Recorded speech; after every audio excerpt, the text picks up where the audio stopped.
Hello दोस्तों, स्वागत है आपका हमारे एक और नए वीडियो में। दोस्तों, आज हम जानने वाले हैं कि ब्रह्मांड के सामने हम इंसान क्या है, ब्रह्मांड के सामने हमारी हैसियत क्या है।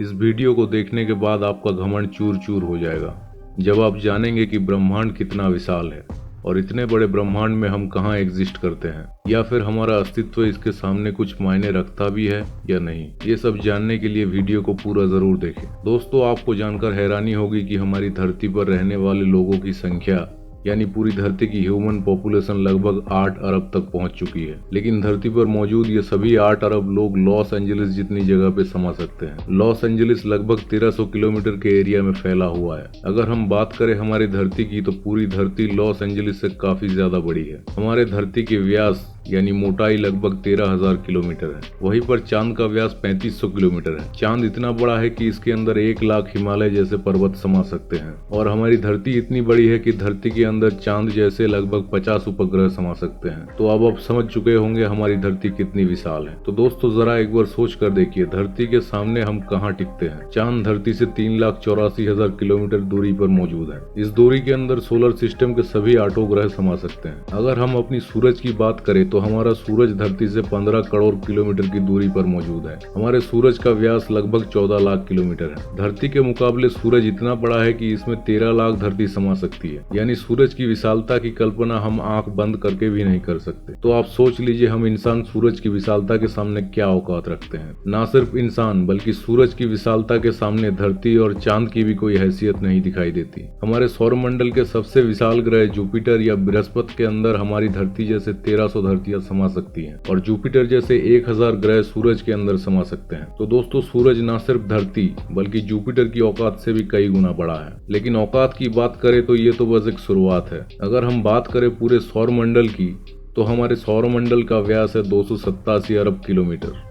इतने बड़े सौरमंडल में हमारे 8 ग्रहों के साथ साथ 5 बौने ग्रह, लाखों एस्ट्रॉयड और करोड़ों मीटियोरॉइड्स मौजूद हैं। सूरज से लेकर नेपच्यून तक की दूरी करीब 4.5 अरब किलोमीटर है। ऐसे में अगर हम सूरज से लेकर नेपच्यून तक की एक लाइन बनाएं, तो इस लाइन में सूरज जैसे लगभग 3000 सितारे समा जाएंगे। तो अब आप समझ सकते हैं सोलर सिस्टम की साइज के सामने सूरज कितना छोटा है। अगर प्लूटो से हम सूरज को देखें तो हमारा सूरज प्लूटो से कुछ ऐसा दिखाई देता है। हमारा सौरमंडल प्लूटो के बाद भी कई गुना आगे तक फैला हुआ है। यहाँ तक हम देख चुके हैं कि सूरज की साइज भी इतने बड़े सौरमंडल के सामने काफी छोटी पड़ जाती है। अगर हम और आगे की बात करें तो सूरज से और भी बड़े बड़े तारे अंतरिक्ष में मौजूद हैं। ये है वेगा स्टार, जिसका व्यास 38 लाख किलोमीटर है और इसमें सूरज जैसे लगभग 20 तारे समा सकते हैं। इससे भी बड़ा तारा है आर्कट्रस, जो 3 करोड़ 60 लाख किलोमीटर चौड़ा है और इसमें सूरज जैसे 17,000 तारे समा जाएंगे। और इसके आगे चलने पर ब्रह्मांड में एक और तारा है रिगल, जिसका व्यास 11 करोड़ किलोमीटर है। इसके अंदर आर्कट्रस जैसे 50 तारे समा जाएंगे और सूरज जैसे 4,85,000 तारे समा जाएंगे। अब हम देख पा रहे हैं सूरज भी यहाँ आकर कितना छोटा पड़ रहा है। चलिए दोस्तों, और आगे चलते हैं। ये है बीटलजूस, जिसका व्यास 1 अरब 23 करोड़ किलोमीटर है। इसमें रिगल जैसे लगभग 1400 तारे समा सकते हैं और सूरज जैसे लगभग 67 करोड़ तारे समा सकते हैं।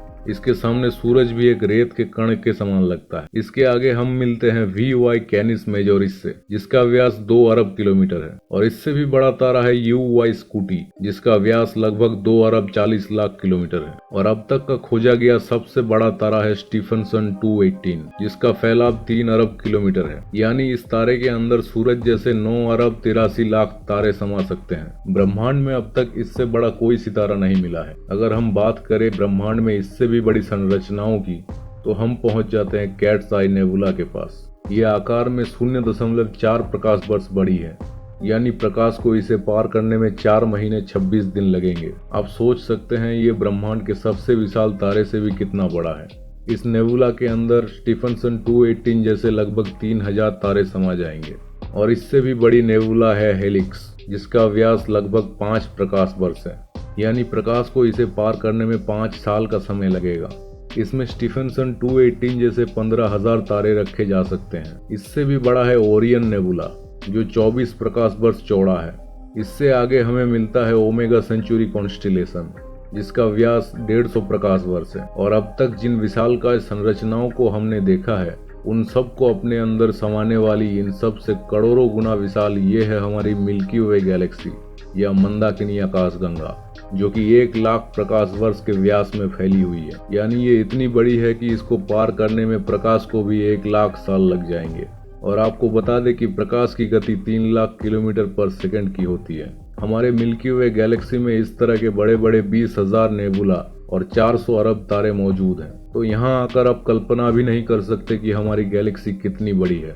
इसके अंदर हमारी धरती खत्म भी हो जाए तो इतने विशाल आकाशगंगा को कोई फर्क नहीं पड़ेगा। हमारा सूरज भी खत्म हो जाए तो भी इसको कोई फर्क नहीं पड़ने वाला। यहाँ तक कि ब्रह्मांड का सबसे बड़ा तारा अगर खत्म हो जाए तब भी इस पे कोई फर्क नहीं पड़ेगा। लेकिन ब्रह्मांड यहाँ भी खत्म नहीं होता है। इससे आगे चलने पर हम पहुंच जाएंगे हमारे पड़ोसी आकाशगंगा एंड्रोमेडा के पास, जो कि साइज में हमारी मिल्की वे गैलेक्सी से लगभग 2 गुना बड़ा है। इस गैलेक्सी के अंदर 10 खरब तारे मौजूद हैं। अब तक जाने गए सबसे बड़े तारे स्टीफनसन 218 से इस गैलेक्सी को भर दिया जाए तो इसमें 40,000 खरब स्टीफनसन 218 जैसे तारे आ सकते हैं। अगर हम और आगे धरती से 23 करोड़ प्रकाश वर्ष दूर जाएं तो हमें एक और आकाशगंगा मिलती है, UGC 2885, जो कि 4,63,000 प्रकाश वर्ष में फैली हुई है। ये हमारी गैलेक्सी से 4 गुना बड़ी है और इसमें 50 खरब तारे मौजूद हैं। धरती से 100 करोड़ प्रकाश वर्ष दूर इससे भी बड़ी एक गैलेक्सी है जिसका नाम है IC 1101, जो कि 40 लाख प्रकाश वर्ष के व्यास में फैली हुई है और इसमें 1000 खरब तारे मौजूद हैं। इसके अंदर हमारे मिल्की वे जैसे 30,000 गैलेक्सीज समा सकती हैं। अगर हम और भी आगे चलकर देखें तो इससे भी बड़ी गैलेक्सी ब्रह्मांड में मौजूद है, जिसके सामने हमारा मिल्की वे गैलेक्सी कुछ भी नहीं है। धरती से 300 करोड़ प्रकाश वर्ष दूर ये है एल्कोनसिस गैलेक्सी, जो कि 1 करोड़ 60 लाख प्रकाश वर्ष जितने व्यास में फैली हुई है। इसमें हमारी मिल्की वे गैलेक्सी जैसी 40 लाख गैलेक्सी समा सकती है। अब हम ब्रह्मांड के काफी बड़े स्केल पर पहुंच चुके हैं, जहां हमारी गैलेक्सी जिसकी विशालता की कल्पना भी नहीं कर सकते, वो भी इसके सामने कुछ नहीं है।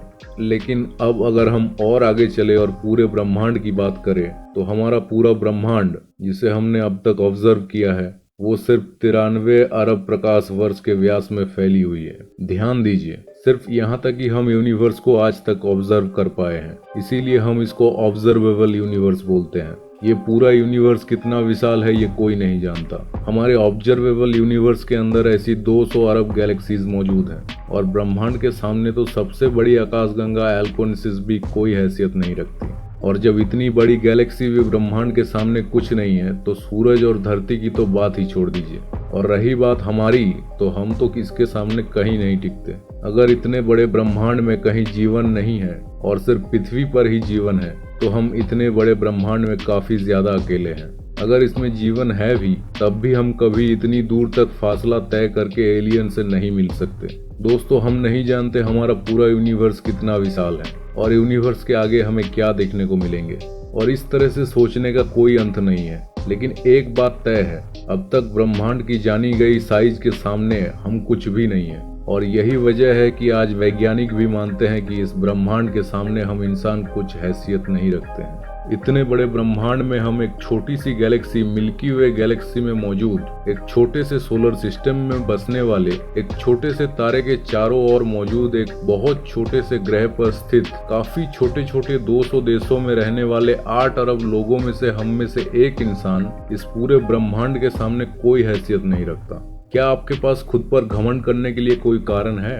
किस वजह से आप खुद को स्पेशल समझते हैं? अगर आपके पास कोई कारण है तो कमेंट्स में जरूर बताएं। आज से 24.5 करोड़ साल पहले धरती पर एक ऐसी प्रजाति मौजूद थी जिसने करीब 10 करोड़ साल तक धरती पर राज किया, जो आकार में हमसे कई गुना बड़ी और डोमिनेंट थी।